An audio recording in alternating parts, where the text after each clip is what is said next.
Chapter 109 Fear. I finished showering and dressed. Even though I was clean, I still felt dirty. It was like every time I looked down, I could still see the blood all over me even though it wasn't there. I wore another pair of jeans and a long-sleeved black shirt with some sequin decoration. I chose a pair of new black sneakers to put on. I looked longingly at my new leather jacket from the brothers. It hung on my desk chair but was still covered in blood. I wished I could wear it right now, but there was no way that was a good idea. I wanted to stay as far away from blood and gore as I could for a while. I could feel myself already starting to break. Even the bullet casings on the floor were getting me worked up. I sucked in a breath and left my room. I could see Kezia in the kitchen from the hall balcony. Amy was sitting at the counter, eating a grilled cheese sandwich. Kezia was talking animatedly, and Amy was giggling. At least someone around here was feeling happy. I walked down the stairs. Kezia's eyes followed me. She gave me the same look many of the brothers had. Fear. I was going to have to get used to that. Hell, I was afraid of me. I hit the bottom step. Eileen was snoozing on the couch. His coat was draped over a kitchen chair. It looked a little beat up but didn't have any blood on it. He was probably tasked with keeping these two safe during the whole thing. No, I couldn't avoid that word. During the battle. And it was just a battle. Things were over. The darkness wasn't dead. There was going to be more fighting. More blood. Even death. Air caught in my throat. I'd forgotten how to breathe. I sputtered and coughed. Amy spun her head at me. Eileen jumped up from the couch. I held my hand out. I'm okay. I just sucked up a bug or dust or something. It's fine. As you were. I headed over to the kitchen.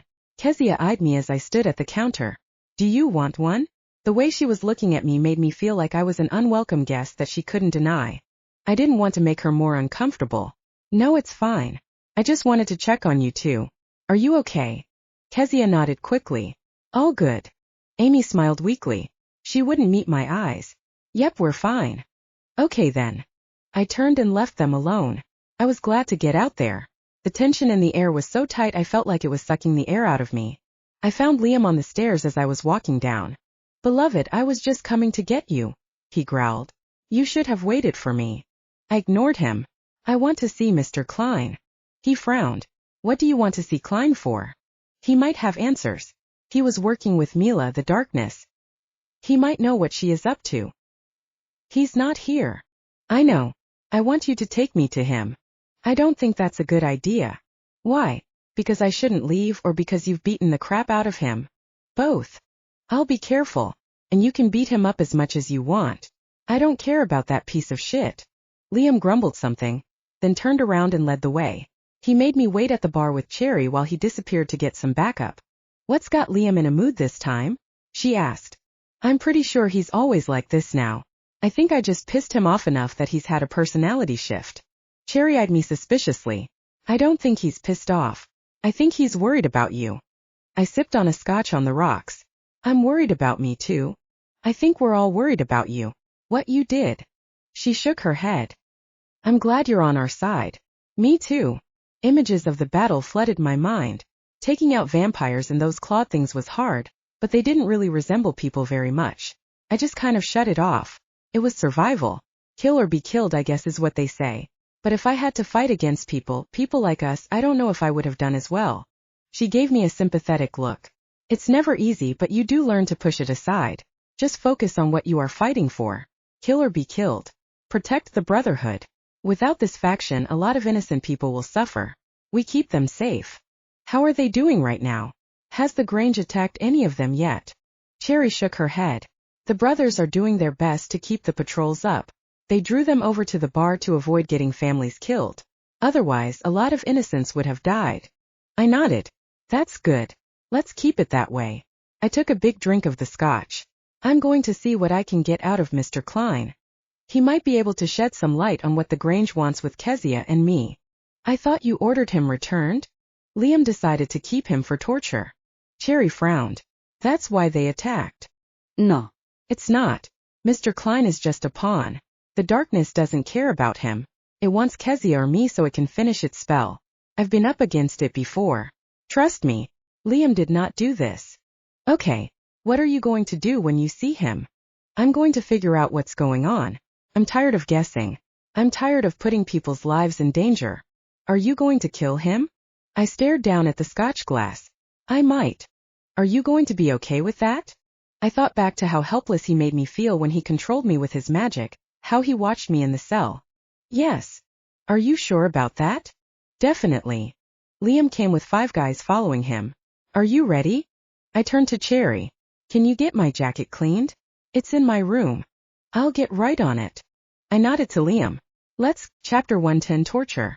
I hopped behind Liam on the motorcycle. My fingers gripped his leather jacket, which had been cleaned up since the battle. The bikes revved to life behind us. Liam growled something, then grabbed my hand and pushed it tighter to his side. His muscles were solid beneath the leather. We rode into the fading light of the sun. By the time we reached the safe house, my stomach was rumbling with hunger. There was no way I could eat anything right now, but it insisted that it was empty. Liam turned the bike off and slid off. My whole body tingled with the rattle of the bike's engine that was no longer beneath me. I walked a small circle as I looked around. I realized I had been here before. This was the first bar I had met Matei at, where he had trapped Kira and Lanie had found her. The parking lot was sparse. Remember this place? Liam asked. This is where we first met. This is where Lanie propositioned you, I said. She was trying to get Angandriel's attention. Is that what that flying thing was? I nodded. He held his hand forward. This way, beloved. He gestured to the front door of the bar. We entered.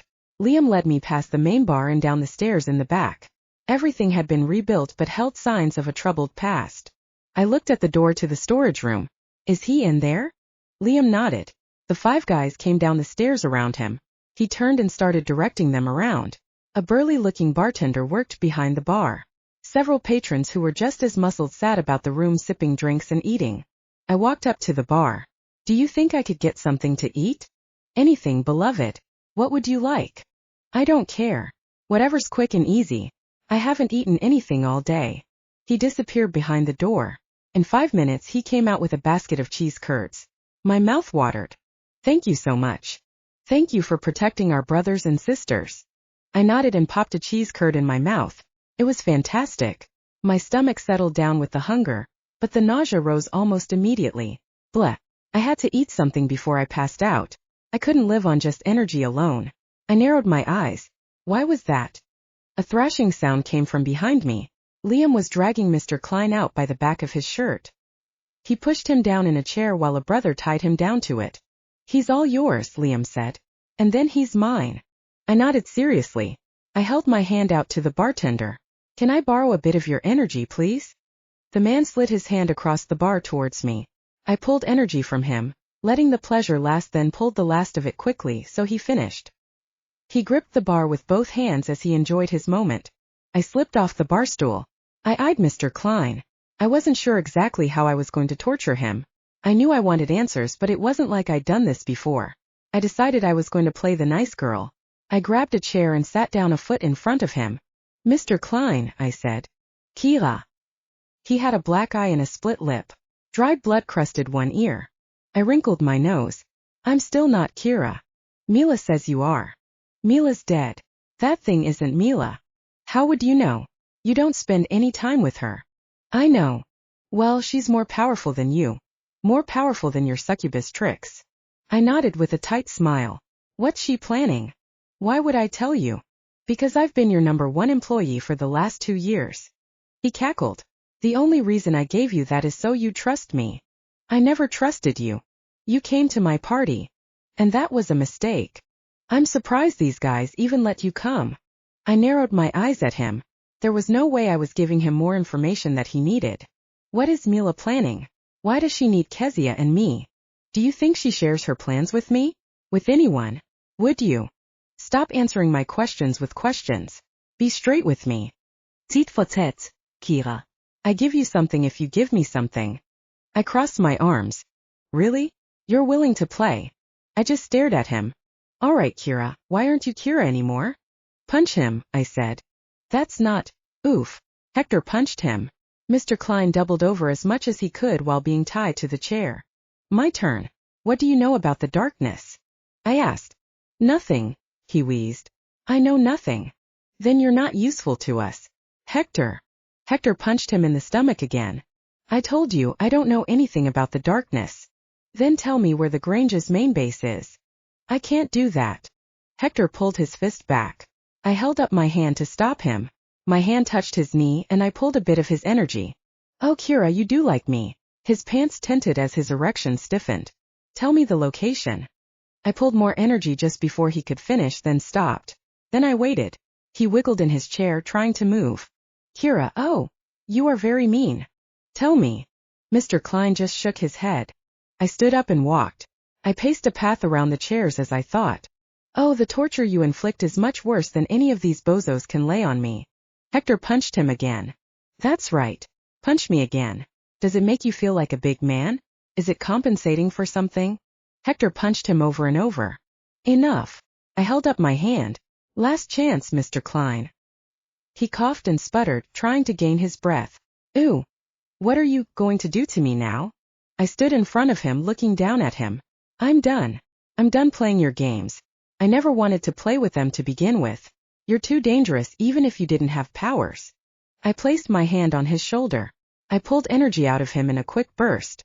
He looked me straight in the eye. Don't do this, Kira. My name's not Kira. I pulled it all. I saw the light in his eyes dim and go out. I could feel his life force inside of me vibrating. His head fell and his body went limp. Chapter 111, Information. Beloved. Liam asked. Did you just kill him? I bit my bottom lip. I did just kill him. I growled. Damn it. I pushed the vibrating energy back into his body. Mr. Klein gasped in a breath. Bowling alley, he wheezed. Under the bowling alley. I tilted my head at him. Now was that so hard? Kira, you have to protect me from her. She's going to kill me. You should have thought of that before you worked for her. I turned away from him. He's all yours, Liam. The lights flickered and faded just a little. A dark cloud billowed down the stairs and across the room. I jumped to the side as Mila solidified in the middle of it. She strode right towards me. The darkness formed around her like a cape. The pink god power flared to my fingertips, but my lack of energy made it short out. She threw me to the side. I hit the bar counter and slid down it. She reached out and twisted Mr. Klein's neck. He died instantly. His soul left his body, twisting in agony as it drifted upward. The Arter brothers swarmed her, but her dark clouds pushed them like ragdolls. They flew across the room. Don't hurt them, I choked out as I dragged myself to my feet using a bar stool. Mila turned towards me. Come with me. Why would I do that? The dark cloud flooded the room. The glow of the lights gleamed hazy paths through them, making it just light enough to see. I pushed as much energy as I could to my fingers. I tried to pull energy from the cloud, but it felt just as empty as Mr. Klein's dead body. I guessed I would have to rely on the swords. I commanded the light and dark swords to my hands. They flared to their full size, cutting through the darkness. I gave in to them. I willed them to fight for me, and they became extensions of my arms and my soul. I slashed through the darkness with the Aurora sword. Beams of light broke through it. I aimed for Mila. I slashed through her, but her image dissipated in the clouds. I spun through the clouds with the two swords. The Aurora sword broke the clouds apart. The night sword sucked the darkness in. Mila appeared by the stairs. Darkness snaked out of her and around the throats of each of the brothers. Come with me or they all die. I froze in the middle of the bar. Stop it. The dark tendrils of cloud picked them up off the ground. My stomach churned. I gripped the hilt of the swords in each hand. Choose. Either you come with me and they live, or you come with me and they die. Anger roiled inside of me. That wasn't a choice. The swords fed on my anger. The Aurora sword flared outward, casting beams of light to each tendril of dark cloud. The night sword pulled in the tendrils towards it. A hint of worry crossed Mila's face as she stared me down. I glared right back at her as her dark cloud slowly broke apart. I dove for her. Both swords swung through the air, slashing right for her. I moved so quickly I didn't even remember taking a step. I was just on top of her. Her image broke apart and seeped up through the floor. My sword struck the banister behind where she had stood. They sliced clean cuts through them before lodging into the floor. I looked up through the boards in the ceiling where she had disappeared to. I doubted I could catch her. I spun around. Is everyone okay? I asked. Some groans issued from several of the men. Liam climbed to his feet, then crossed to Mr. Klein's body. I think he knew more than what he said. Well, we got something at least. Is the bowling alley close to Grocer Outlet? Which one? There are 3, Hector said. I hung my head for a moment. Why couldn't anything be easy? Is anyone hurt? I asked. I looked around. There were still men on the ground. I walked over to one and sent energy in to mend him. I could feel the damage in his head and back. After a minute he came to. Thank you, beloved. I nodded and moved to the next one. When everyone was healed, I sat at the bar stool next to Liam, who was talking with the bartender and a few other men at the counter. Send scouts. Lock everything down. Pull the patrols in close. We need to have everyone rested. We'll attack at dawn, Liam said. The bartender nodded. He brought out his phone. The others did the same as they spoke with the people in command. Do you think they'll be ready? We might need more time to recover, I asked. Liam's mouth drew down in a frown.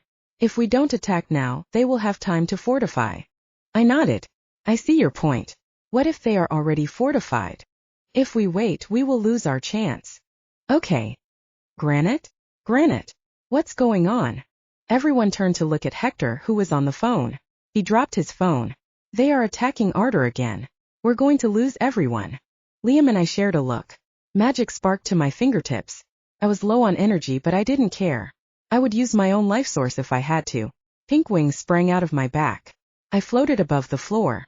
I zipped up the stairs with Liam right behind me. I flew out the door, leaving the men to ride their motorcycles. The night air was cold as my pink wings fluttered through it, but I didn't notice. The only thing on my mind was to get back to the bar. I had to protect these people. They were my new home. I landed on the blood-soaked ground from the earlier battle. The doors hung open off their hinges. I stepped down the stairs through them. Everyone was on the floor. I focused. Not one of them had an aura. My blood ran cold. Chapter 112 gone. I hurried through the bar and up the stairs. Everyone was dead. I flew up the stairs to the apartment. It was quiet. I ran up the stairs and checked the bedrooms. I found Anton dead across the bed in his room. Kezia and Amy were gone. No podías. Liam called for me somewhere down below. I couldn't believe it. Everyone was gone.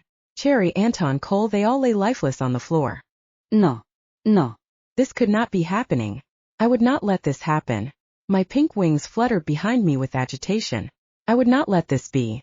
I stormed down the stairs back to the bar. The men spread out, checking the lifeless bodies. Liam caught my eyes. They're all gone, he said. Anger flared inside me. This wasn't fair. This was not how things should be. Not for long. Beloved, your eyes. He stared at me. I'm sorry, I need this. I pulled all the energy in the room. Liam and his remaining men fell to the floor. I could feel their life energy inside of me. I'll give it back. I just need to borrow it for a minute. My pink wings grew larger and more powerful. I flew off. The anger and souls inside me fueled me. I burst out the open doors into the night. The pink god power flooded me. I felt like I could destroy whole cities. I located a bowling alley. I focused.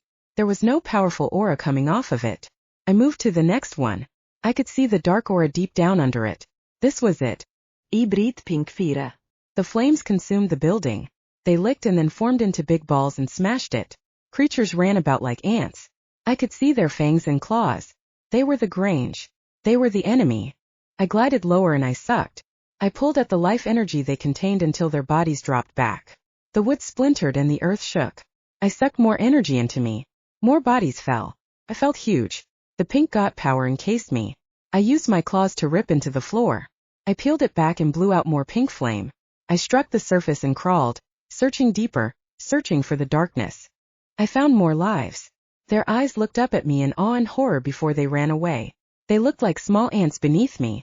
I ended them. I sucked their energy in and held them in the pockets inside of me. My body grew to hold the power. I needed enough to give back to my people. I need all of them. I pried the earth up until the tunnels were exposed. I pulled even more. People screamed and scurried. My hands outstretched, pulling their energy in. I felt full. I felt like a new creature. I cleared it out until there was nothing left. Not a soul moved for the entire block. My huge wings flapped in the air, raising me higher into the night sky. I soared back to my home, my lair. I dropped down in front of the broken doors. The ground trembled beneath my weight. My claws lifted and the door mended itself.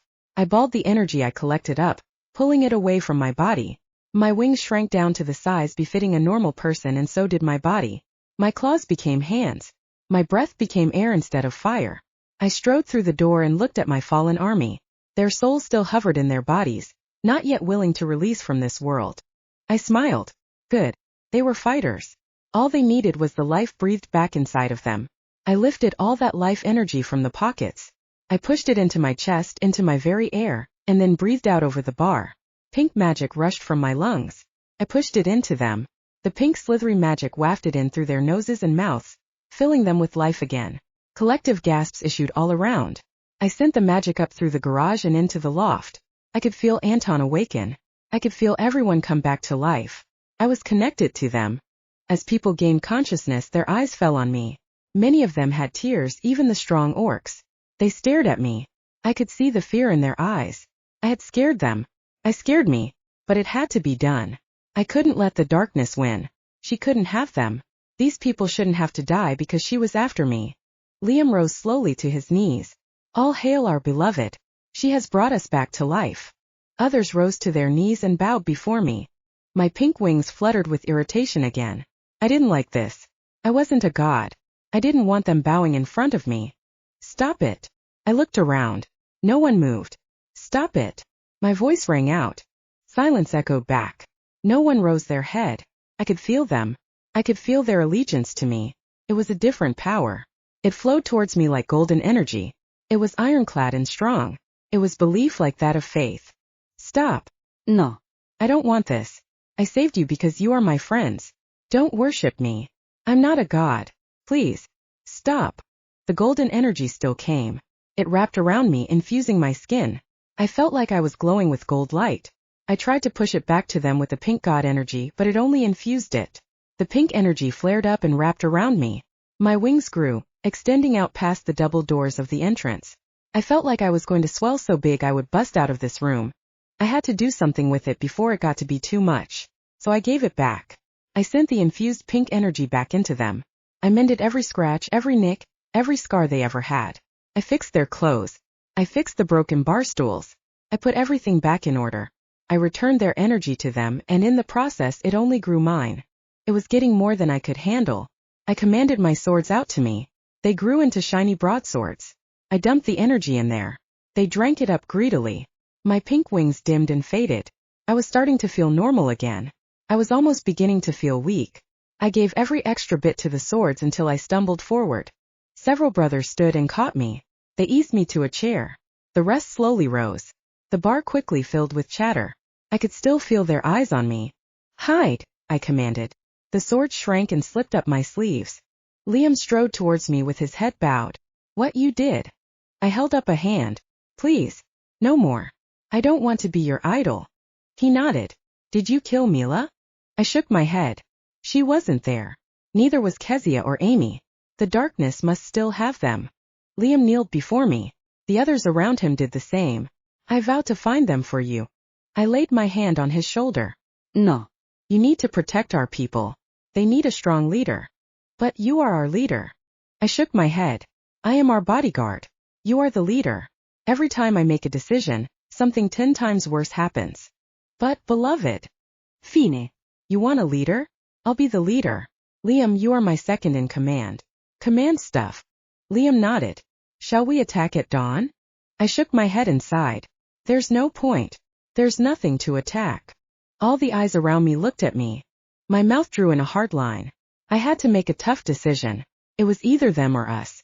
I chose us. So, there is nothing left? Granite asked. I shook my head. It's just a hole in the ground.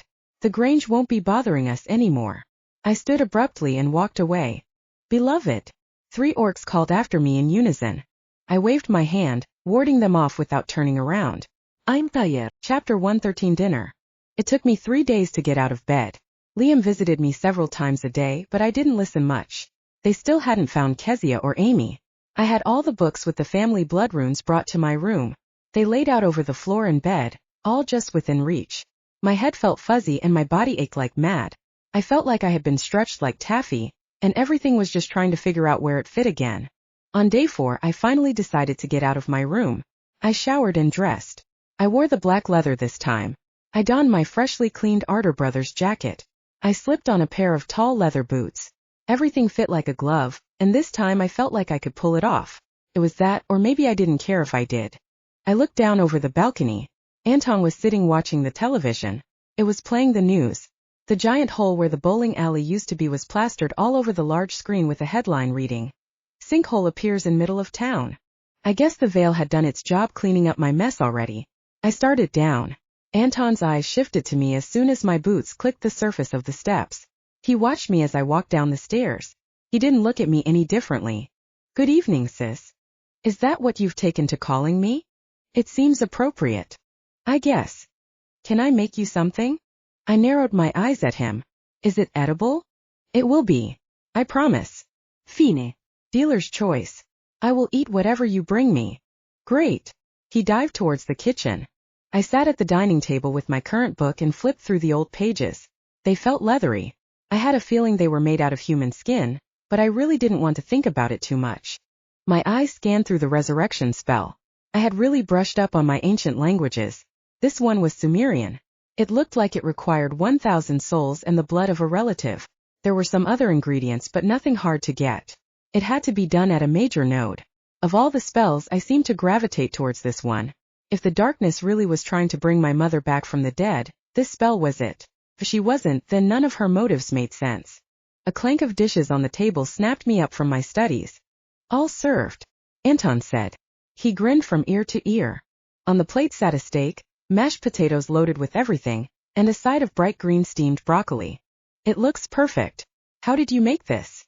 I arched an eyebrow at him. He smiled even bigger. Practice. Is that all you did while I was up there? He nodded so much I thought he was going to fall over. I held up a hand to make him stop. Good job. It seems like it paid off. He sat down across from me at the table. I stared at him. I realized he was waiting for me to try it. I picked up the fork and knife and cut into the steak. It was a perfect medium rare. I took the slice with the fork and put it in my mouth. It melted on my tongue. Well, it's very good. That's it. Very delicious. He waited. If you're looking for more praise, you are barking up the wrong tree. I shook my steak knife at him. Very delicious is as high as my category goes. I'm used to eating boxed pasta. I'm not one of those foodies. Humph. He sat back in the chair with his arms crossed. I continued with my meal. It was very good. Good enough I thought I would have to pay $50 at a steakhouse kind of good. But no matter what I said or how I oohed and awed, it wouldn't come off as genuine. I just wasn't very good at that stuff. I finished the last little bit off the plate. Well, anything else? It was very good. A plus. He narrowed his eyes at me as he removed the plate. Dessert. I shook my head. If I eat any more, I'm going to explode. He muttered something as he left. Hey, it was really good. I stood from the table. Thank you. Yeah, okay. He went about cleaning up the kitchen. I strode through the loft and out the door. I had too many things to do to worry about his ego. It was good. I told him so. That's all I could do. I walked down the stairs past the garage and into the hallway behind the bar. I exited into the bar proper next to the counter. Sherry gave me a nod while she poured a beer. The bar slowly became silent as eyes fell on me. I looked out over their faces. Most of the people here were brothers or sisters. The last time I had seen them, I had given them back their lives. I would probably look at me like that too. Instead of putting on a plastic smile like I would have before, I gave a slight nod and walked out into the bar. I walked between the chairs and sat at a table in the middle of the room. As I settled in, people slowly pulled their eyes from me and started back with their conversations. Before too long, I was no longer the center of attention. Cole slipped into the chair next to me. How are you? You're an empath. You already know. He shrugged. It's polite to ask. I guess it is. Since you're an empath, how is everyone? Are they scared of me? Cole shrugged. Some are. Everyone appreciates what you did, but the hole you left in the ground has a lot of people worried. I nodded. It had me worried too. I had no idea I was capable of that. Now that I thought back on it, I really hadn't chosen to do it. There was only one thought going through my mind at the time, which was to gain power. I just did it. I just ripped open the ground to get at it. I didn't really lose control. I was just hyper-focused on that one thing. Maybe that was losing control. Is there something that I can do that will put them at ease? I asked. Just give them time. You command their respect. With a little space, they will see you for who you really are. I shook my head. I don't command their respect. I command their faith. And I don't even know who I am. How will they see me? Cole gave me an empathetic look. They will see you through your actions just like you will find yourself through them. That sounds like some very wise gobbledygook. He chuckled. I'm good at that. But I can't say anything like that around Liam. He hates us half-humans enough as it is. Hates you. Orcs and humans have a long bad history. We've overcome some large hurdles over the centuries, but there is still a certain animosity between the races. So, an orc sleeping with a human must be really humiliating. Cole shrugged. I guess. I don't pretend to understand them. They're all anger and rage. It's hard to get a better read off of them, but they are loyal. You'll never find a more loyal friend. The double doors to the front of the bar flew open. Everyone looked up and watched as purple smoke billowed through. Chapter 114 Visit. Karma sauntered through. Her hips swayed with every step, and Gandriel followed a step behind her. He was shirtless and all his muscles were on display. He was perfect eye candy to match her. People parted as she walked through. She stopped 10 feet in front of me and looked around. Why are these people staring at me? She snapped her fingers from side to side. People's eyes moved with her hands. Can they see me? Why can they see me? Her eyes landed on me. I shrugged. She pointed to the nearest man. You? Can you hear me? He nodded quickly. She narrowed her eyes and leaned close to him, inspecting his face. Why is that? She pinched his cheek. The man grimaced but was smart enough not to pull away. What have you done, Lanie? She let the man go and turned back to me. My name's not Lanie. She waved her hand. Oh, whatever, Lanie Kira. Just pick one. I'm neither. She heaved a heavy sigh. Then just pick something. I'm getting tired of this game. I don't think you get tired of games, Karma. She pointed at me. Usi. Now I like the way you say my name like it has some weight power. Pick a name like that. Karma. Rolls off the tongue. Commands respect. It should be easy. I leaned my cheek into my hand and sighed. I used to be so afraid of her, but right now I couldn't be bothered. I was so over all of this. If she was going to smite me, then let her. My life was such a mess. Nothing she could do would make it any worse. Now don't be like that. What happened to the yes ma'am attitude? You were so fun to play with. Her purple smoke filtered through the room like a haze. People started making eyes at each other, but no one really moved. What, no orgy? What have you done to these people? I brought them back to life, I said in a bored tone, still holding my head up with my hand. Her dark chocolate-colored eyes swung towards me. Now that is interesting. How did you manage that? I gave her a one-sided shrug. She looked around. That's it. I see it now. She waved her fingers about. It's like this golden glow about them, and it all comes back to you. You've commanded their faith, you sneaky little girl. Oh, I bet Miranda is just irking mad. I lifted my head. Who's Miranda? Karma smiled devilishly. I see now I've got your attention. Who is Miranda? Karma spun around to Engandriel. Her fingers slid up his chiseled chest. His blue eyes looked right through me, through everyone. Karma looked back over her shoulder at me. I schooled my expression to be nonchalant.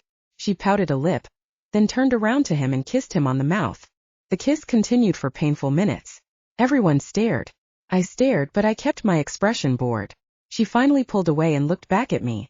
Her eyes narrowed ever so slightly. What, you don't want your angel back, Nameless? No, he's got karma cooties all over him. I can just pick another one. Now, did you want something? Or did you just come to bother me?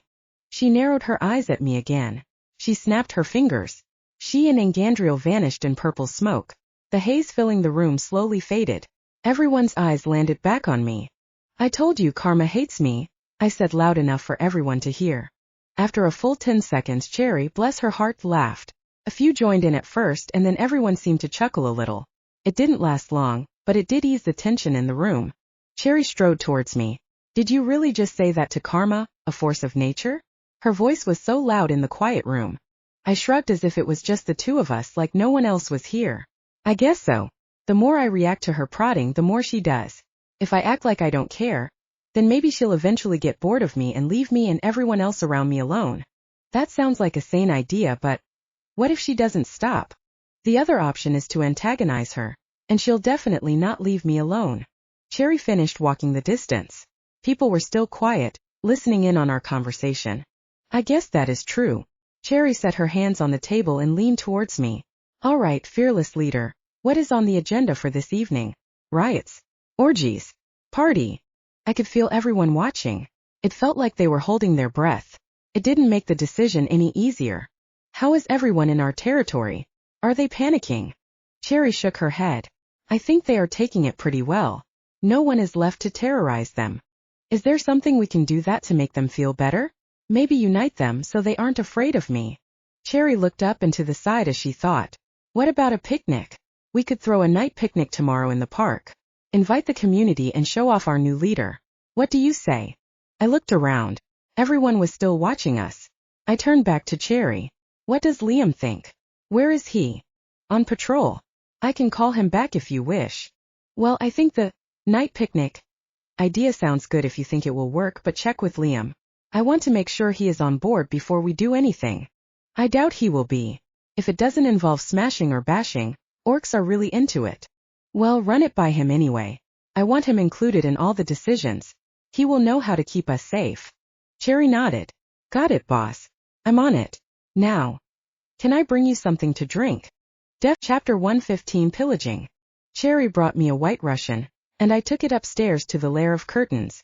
I sat in the armchair overlooking the dance floor, which was full of tables with chairs. The atmosphere was relaxed and the lights were still on. I sat sipping the drink when my first clients came in. They kneeled in front of me with their heads bowed. I sighed. Can you please sit in the chairs? The first one lifted her head. I realized it was Priscilla and the other two were Taryn and Hallie. Beloved, we've come to pledge our allegiance to you. Okay, I appreciate that, but seriously, please sit in the chairs. It's easier for me to talk to you if I can make eye contact with you. Also, I think you'd be more comfortable. Priscilla hesitated, then slowly climbed to her feet. All right, beloved. If it makes you feel better. It does. When all three moved into chairs, I put my elbow on the armrest, then rested my chin on my hand. So, how is the orc community? Priscilla bowed her head a little as she spoke. The female orcs fully support your leadership. The demolishment of the Grange faction leaves their territory primed for the taking. We would like to spearhead that campaign. And what does Liam say about this? Priscilla shared a look with Taryn, then looked back at me. Well, he probably has different ideas. Well, he would probably give it to the male orcs. He thinks females are more useful taking care of the young. And are any of you taking care of younglings at this moment? None of the females going on this campaign are responsible for our young. They are our warriors and protectors. What would gain for this? Glory for protecting our faction. And a few spoils of war. I narrowed my gaze. Glory, yes, but spoils? What exactly are you expecting to get out of it? Territory? Money? Priscilla nodded. I frowned. I think we should prioritize getting the magical community in the Grange's faction on our side first, not stealing things from them. If we can grow our community, it will strengthen it and give us more fighters. I will pay you for your job though, just like anything else you do on my behalf. The three of them bowed their heads in acceptance. Liam entered the curtain. He looked between the females on the chairs and me. On your knees, swine. How dare you disrespect our beloved? Liam growled. The females didn't move. Liam took an angry step forward with his hand poised to grab Hallie. I lifted my hand. Liam, they are where I put them, I said calmly. His hand paused over Hallie. Then he slowly pushed her head lower. Bow lower then, swine. Show your respect. Taryn and Priscilla dutifully ducked their heads in low bows to match Hallie's. Liam removed his hand and dropped to his knees in front of me with his head bowed low. Beloved, there is no sign of the Grange anywhere in the city. No sign of Kezia or Amy either. I stuck a finger out and lifted his chin so his eyes would look at me. Thank you. Are the people in their community safe? Do you think we can win them over to our side? Liam looked confused. Are other factions going to come in and fight for territory? He nodded slightly, dipping my finger down that was still on his chin. Do you think we have a chance to flip those magical people on our side? To strengthen our community, Priscilla added. Liam's brow ridge furrowed. If we move quickly. Do you think you can organize several teams including the female orcs to handle that? Make sure we can offer enough protection to them against other factions and claim the Grange's territory as our own. Liam nodded slowly. Yes. Okay, organize those teams and come back to me. Put people you trust on the front lines. Make Priscilla a captain and come back to me. I need you here at my side. At once, beloved. I rose and walked behind him. I touched each of the female orcs on their cheeks and stole just a little bit of energy from them. I could see the pleasure wash over their faces as my fingers caressed their cheeks. Go.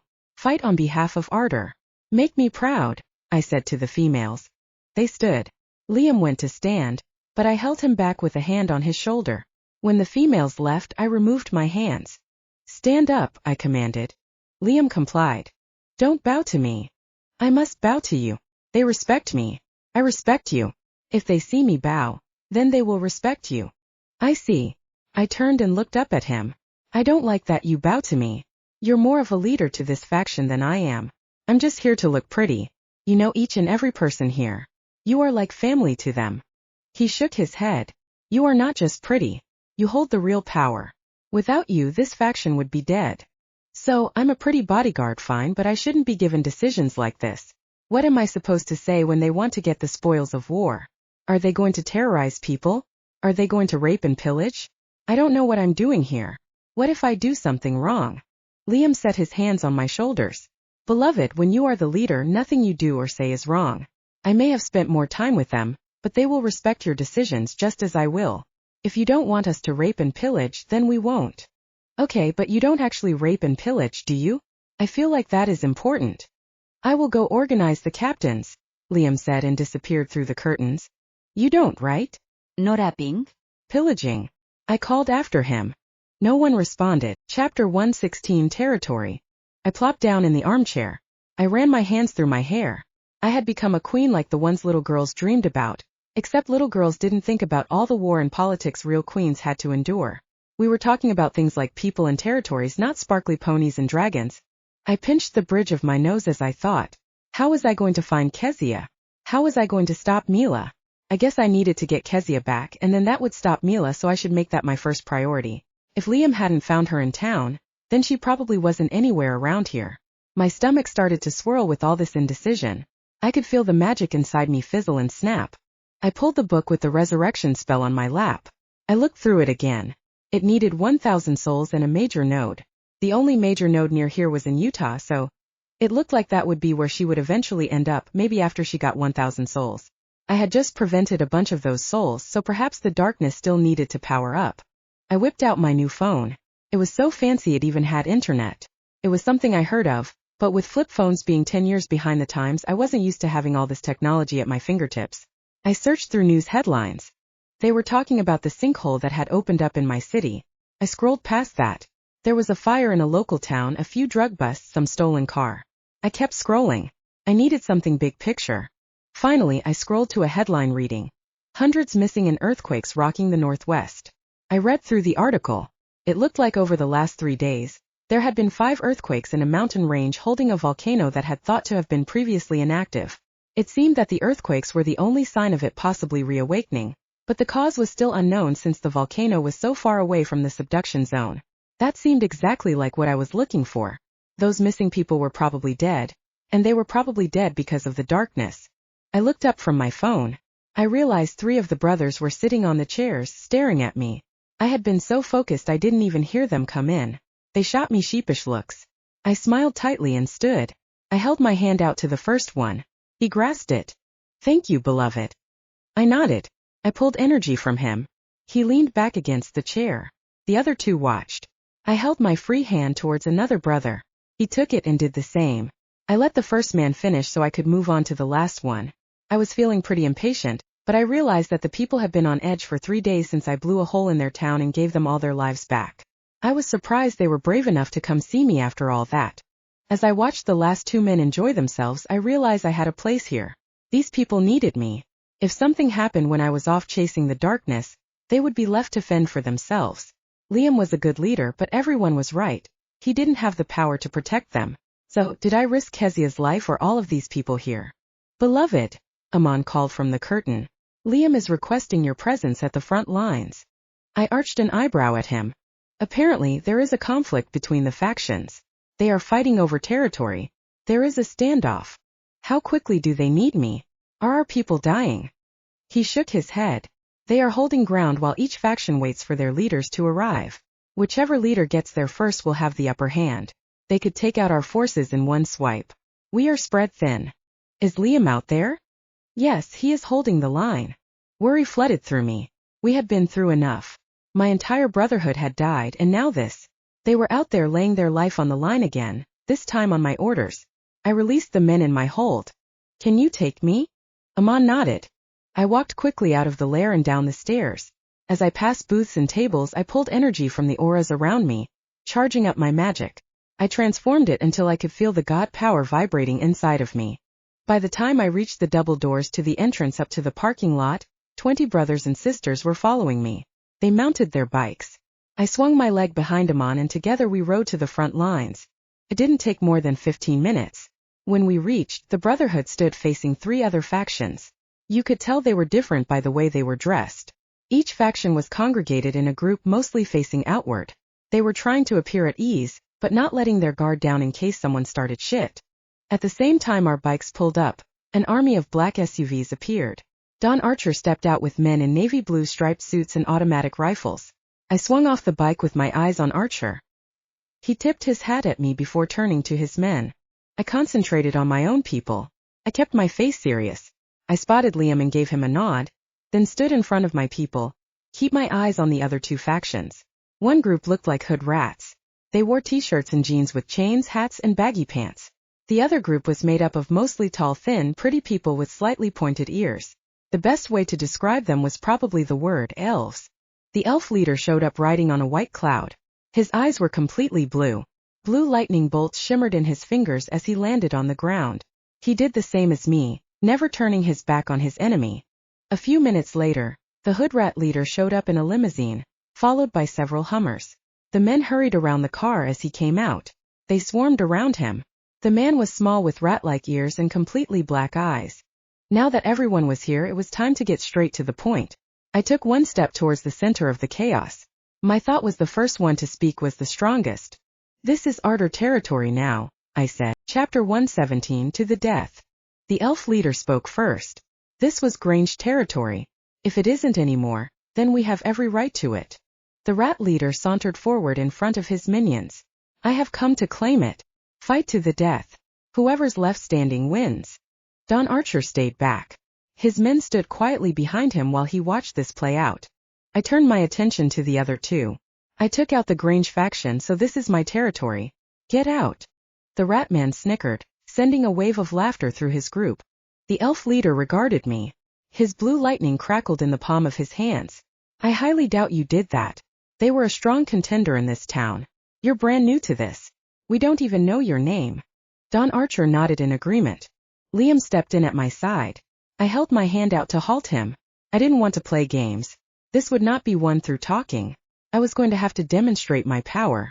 This is my territory now, I growled. I let the pink god power explode inside of me. It flickered just a little, threatening to die out. I gritted my teeth and pushed the magic bending to my will as hard as I could. My pink wings exploded out of my back. I lifted off the ground in front of the 3 leaders. Don Archer bowed his head in acceptance. I looked at the other 2. The elf leader watched me in the air. The rat man laughed. He was pissing me off. I focused. I could see the auras of the 2 factions in front of me. The power inside of me raged. I pulled, concentrating it on the rat man's army. I sucked in their energy like I was breathing in the night air. The laughter quieted, as the people around him began to fade and fall. The rat man's laughter died. He hunched over and howled. Muscles bulged and built on him as he exploded upward into a huge giant, eye level with me. The power coming off him was immense. It glowed with yellow and green. His fist swung at me like he was swiping at a fly. I zipped out of the way. Each faction took a step back as he stepped forward. I was in for it now. My rage bubbled up, sending power flaring to my wings. I could feel that magic coursing through me to my fingertips. It was so easy to use now. In the back of my mind, I briefly wondered if it would fail. I pushed that thought aside. I needed to win this. I knew I could. I opened my fingers and sent a stream of pink power at him. The giant rat man held up his hand to shield his face. The pink fire splashed across his arm. He shook it off like it was water, then pulled back a swing and aimed it at me. I darted up out of his reach and flew behind him. I took both hands and tried the fire again. Splashed down his back. He shook it off again and jumped for me. The ground below him cracked. It looked like the rat man was immune to this magic. Reveal, I commanded. My sword slipped out of my skin and roared to life. They were hungry for more action. I could feel it consume me. I used my wings to spin towards the rat man as he reached back for another punch. I moved forward like a tornado as I held the sword steady. I slashed out as I reached his center. He tried to flatten me towards him with an open hand. Both my swords ripped through his meaty flesh as I spun around. He jumped away from me. I stopped spinning to look at him. He held his hands up and out towards me. Wait! His voice boomed because of his size. I didn't give in. The power coursing through me didn't let me. Felt good to be this powerful. Felt good to slice into him. The hesitation I felt before was gone entirely. I charged forward with both swords at the ready. I caught one in his wrist as he stepped to the side. I doubled back and charged again after him. I spun as I came in at his center, slashing his abdomen open. I submit, he boomed. I wouldn't give in. Not to a challenge like this. He had said to the death. He couldn't back out now. I poised another strike. Blue lightning streaked down from the sky. It walloped me, striking me down to the ground and flattening me to the surface. The breath was knocked out of me. I felt like a bug that had been smacked with a fly swatter. Lights flashed in my eyes. As they cleared, the stars in the night sky sparkled above among the light pollution. The blue eyes of the elf leader looked down at me. When leaders say submit, you get to stop. He said to the death. I huffed. He changed his mind. I narrowed my eyes at him. He doesn't get to change his mind. He's decided to let you have this territory. So have I.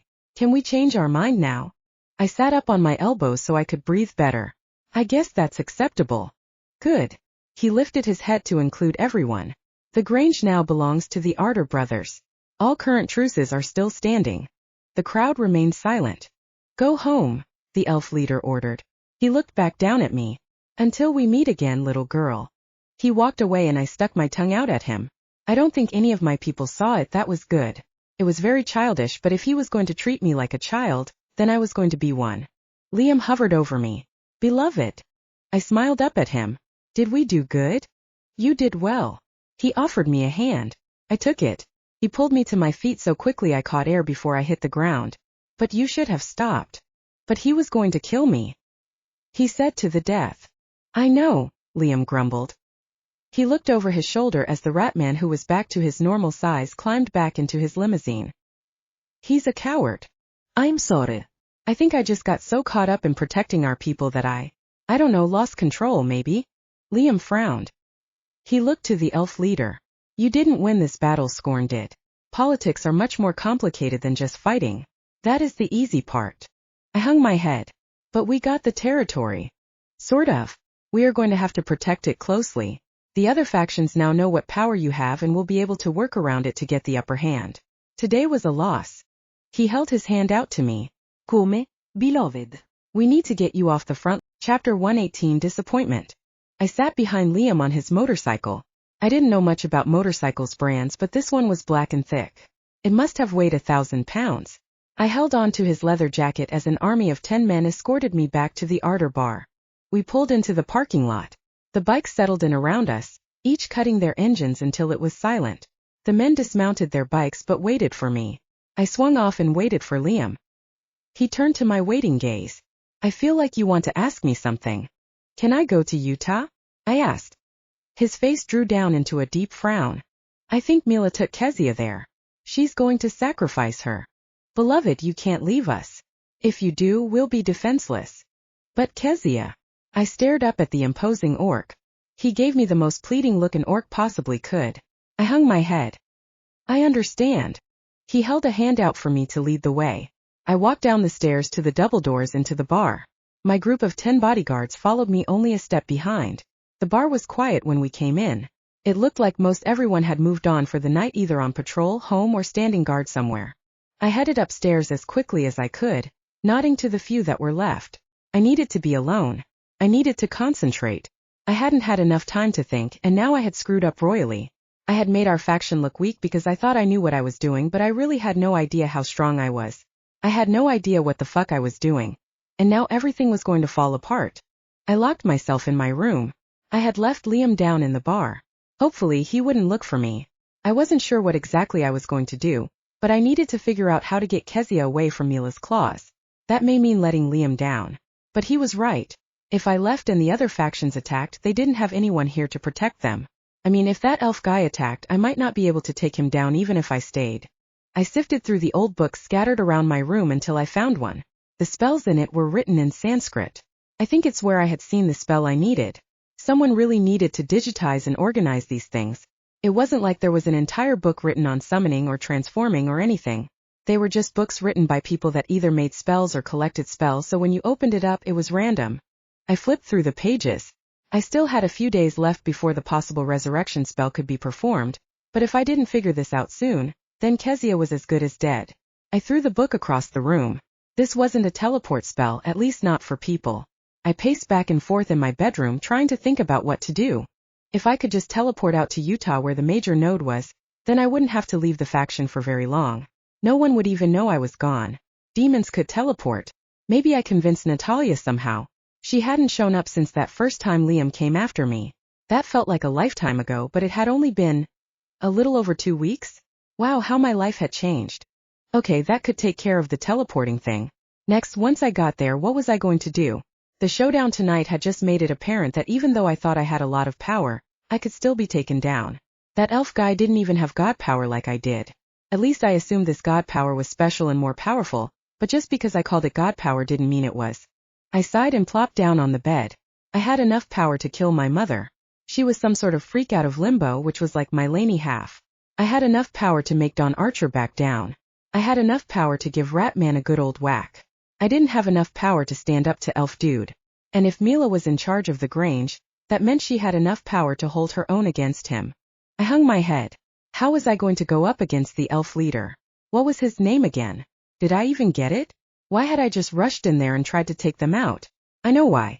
I was power drunk from my last binge, that was why. I needed someone to put me on a short leash or I was going to hang myself with it. I fell back in my bed. I needed to talk with that elf guy. I needed to make things right. Maybe if I begged on my knees, he would show me pity. Then perhaps I'd be able to spar against him or talk with him about how to take down the darkness. A knock came at my door. Come in, I called. The door opened and Liam stepped through. He closed the door behind him, then stood looming over me. Beloved.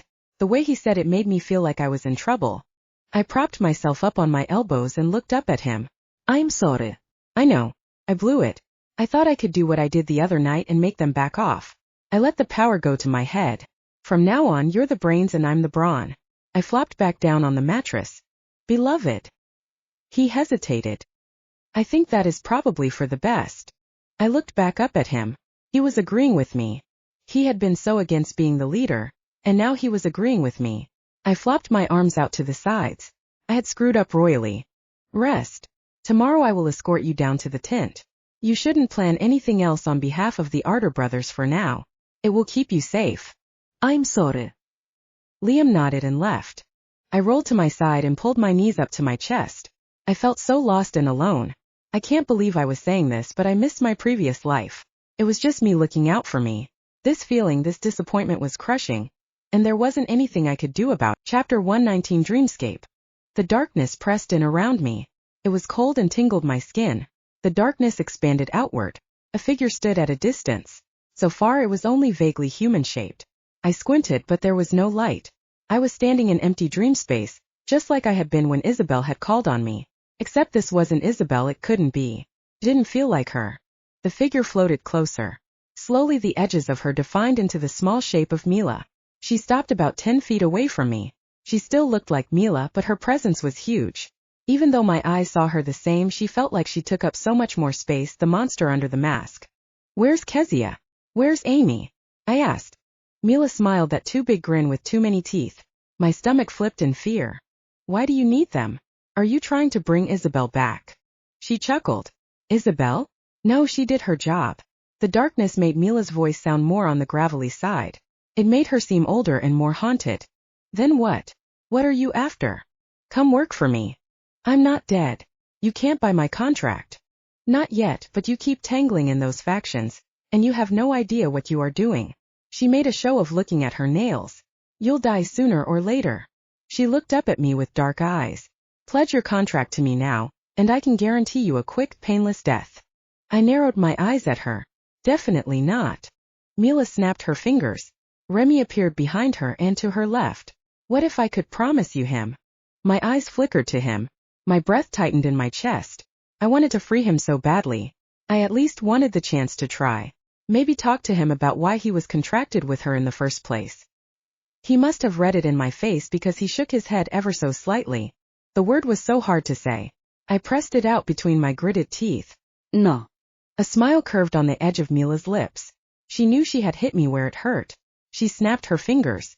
Remy disappeared. No matter. I have Kezia. She'll be dead at the end of 2 days. You have until then to do something about it. Why would you tell me? Why give me any warning? The smile deepened. You know how I feel about family. Why should I care about a cousin I never met? I'll walk away from her just like I did to my father. Mila shrugged her shoulders. Okay. I get what I want either way. She turned and started walking away. I wanted to say something. I wanted to shout and scream at her. But before I could summon the breath to do it, I realized it didn't matter. Nothing I said was going to change this.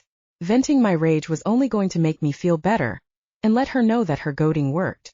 I let out the air and just watched her figure vanish into the dark empty space. I stood in the dreamscape for a long time. After a while, I realized that I didn't know how to get out. I wasn't going to suddenly wake up. I was still surrounded by nothing but dark empty space with a solid floor. It all felt real enough, but at the same time I knew it wasn't real. I closed my eyes and willed myself awake. That didn't seem to work. After 5 minutes of trying, I gave up. I opened my eyes. Nothing had changed. I stooped down and felt the floor. Felt solid, but it didn't have any other tints to it. I couldn't tell if it was smooth or rough, cold or hot. It was just solid and dark. I stood and walked across it. My feet didn't make any noise on it. I ran forward. The empty space around me didn't change. I also didn't feel like I was getting out of breath. I stopped and looked around. What was this place? I had a vague recollection of what limbo was like. As I sifted through Lanie's memories, that old sense of rage came to the surface. It was that sense of betrayal that Remy had instilled in her, and now me. The Kira in me wanted him, but the Lanie in me didn't trust him, which extended to Mila. Anything she said was only meant to manipulate me into making a decision in her favor. So, did she say that to make me go after her or to stay away? If I stayed away, Kezia would certainly die. If I went, Kezia might still die and I might too. The only way I could ensure that Kezia lived was if I could get a better handle on my magic.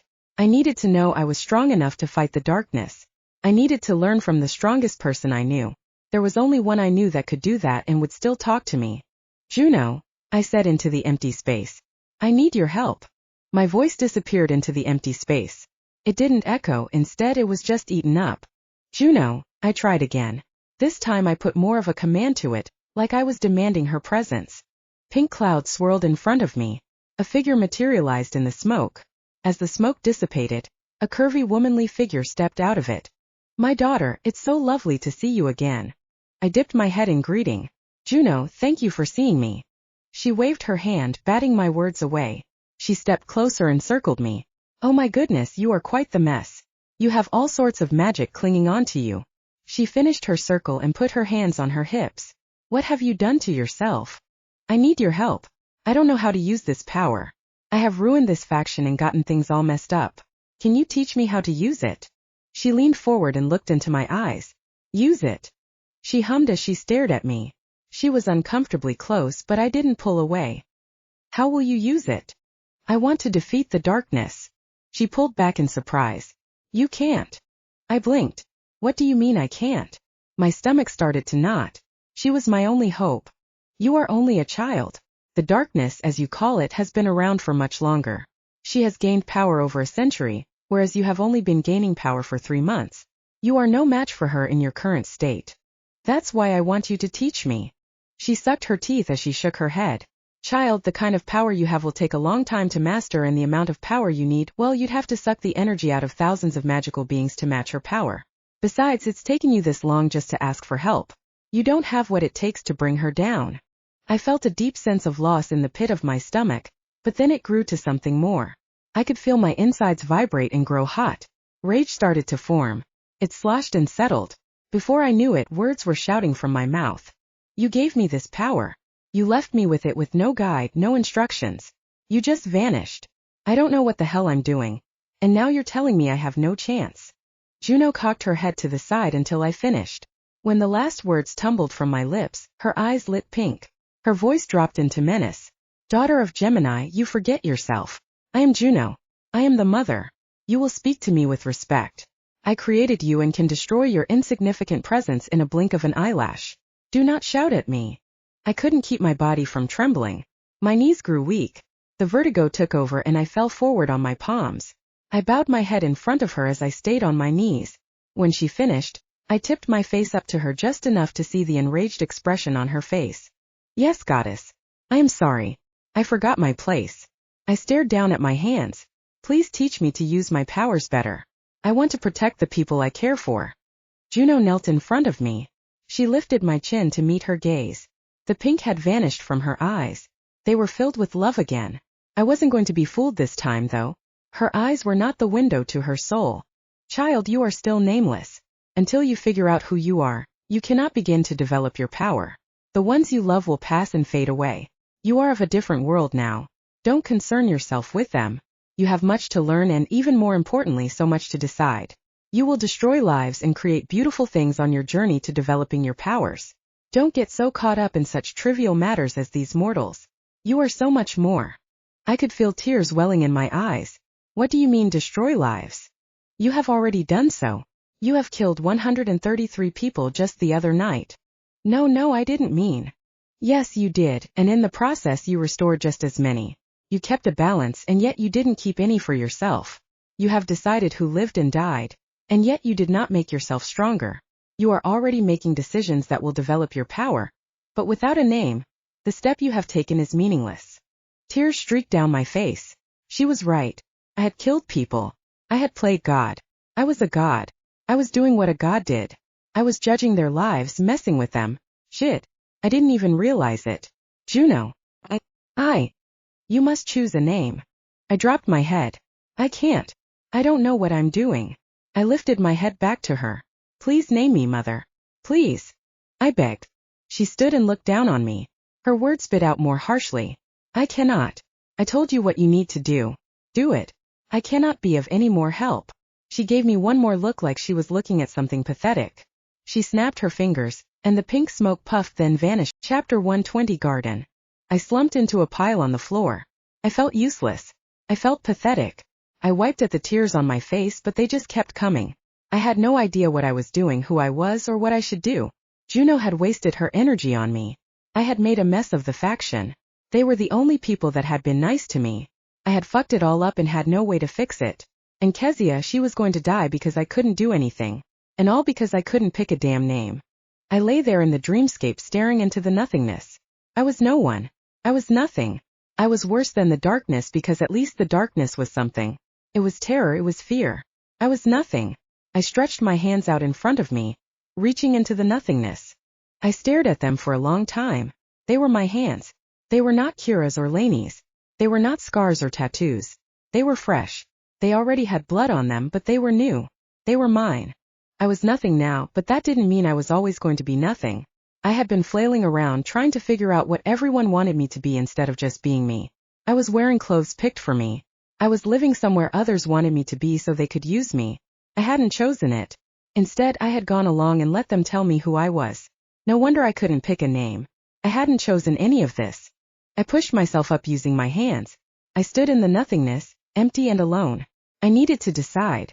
I needed to choose this time. I wasn't going to be Kira, who got pushed around. I wasn't going to be Lanie, who was molded and crafted into a weapon. I was going to be me. For starters, I didn't want to be nothing. I wanted to be. I looked around at the empty space. I wanted to be pink. The dreamscape instantly snapped into a light glowing soft pink. I blinked in surprise as I spun around. Okay. My mouth hung open with the word. Clicked it shut. I wanted the floor to be white. I snapped my fingers and the floor turned into polished marble. Whoa, I exhaled. I tapped the marble with my toe. It was cold on my bare feet and it felt real. I snapped my fingers again. Converse sneakers appeared on my feet. I clapped my hand and my pajamas turned into a pair of jeans and a long-sleeve shirt. I looked around the empty pink space. I nodded in one direction and a huge fountain appeared. So it didn't matter if I clapped, snapped or nodded. Things appeared here if I willed it. This time I created a Gerbera daisy just by staring at a spot. It was much harder, but I still did it. I snapped and another popped into existence. It felt much easier, like I loaded it in my mind and then snapped it to release the power. I could see why the Juno and Karma snapped like that. It had a certain flourish to it that made me feel powerful. I spent some time creating a beautiful garden with unnaturally large and bright blooms. The scents were stronger and the thorns were smaller. They grew up straight from the marble floor. Everything had a sparkling quality to it that drew the eye. I just couldn't seem to get enough of it. I wasn't sure how long I spent practicing and writing my garden. It could have been hours, days, or hell, even years. It was huge and beautiful when I was finished. The paths through the roses and lilacs wove with different colors of marble. I even imagined a type of water to feed them that looked like glitter, but felt like mineral oil that didn't stick to your hands. I created a sun in the sky that didn't hurt to look at, and cast an even glow over everything. You could have taken a picture and it always would have come out clear. I made fruit trees. I decided to make this one cherry. As the fruit ripened as big as apples on the branches, I remembered Cherry from the bar. I remembered everyone. They were weakened because of me. Kezia was going to die. Everything back there was going down all because of me. I bit into the large cherry fruit and chewed. The taste was fantastically amazing. I could stay here and eat it all day. I wanted to. I didn't want to go back and try to fix problems I caused. I couldn't fix them. I just make them worse. They were better off if I just stayed here. Did I really believe that? If I just stayed here, then they would live their life and die. How it ended didn't matter because I wouldn't be involved. What if I could do something? What if I could learn to use the powers like this in the real world? Then it would matter. Then it would make a difference. Then they might live longer and happier lives. Was that worth it? I finished off the giant cherry. There was no pit. I threw the stem in the stream running along the path. I watched it float down towards a pond under a weeping willow with purple and green leaves. I could be of help to them. I should do it. I knew it was right. I needed to be more careful about my magic. I wanted to say it took over me and I lost control, but that wasn't true at all. I chose to use it. I was in control the whole time. I was just angry and sad. I had to be more careful. I had to think about it longer before I rushed in and tried to save the day. I needed to figure out how it worked. And now I just had to choose a name. I stared out over my garden for a long time. I could choose a flower, a fruit, a tree, water. It could be anything. I could pick something menacing or something soft and pretty. I could just choose a letter or maybe a sound. I just had to pick something.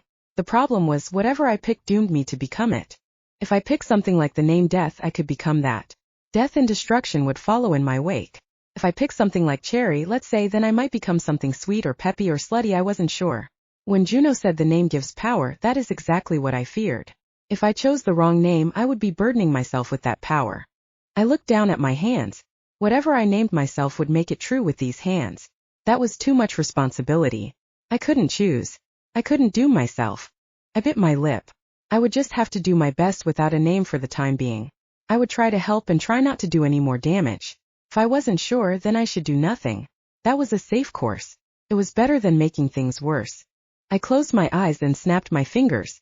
When I opened them up, I was in my bed. The afternoon sunlight streamed in through the large window. I pulled the covers back. I was dressed in jeans and a t-shirt. I stepped out onto the wooden floor in a pair of Converse sneakers.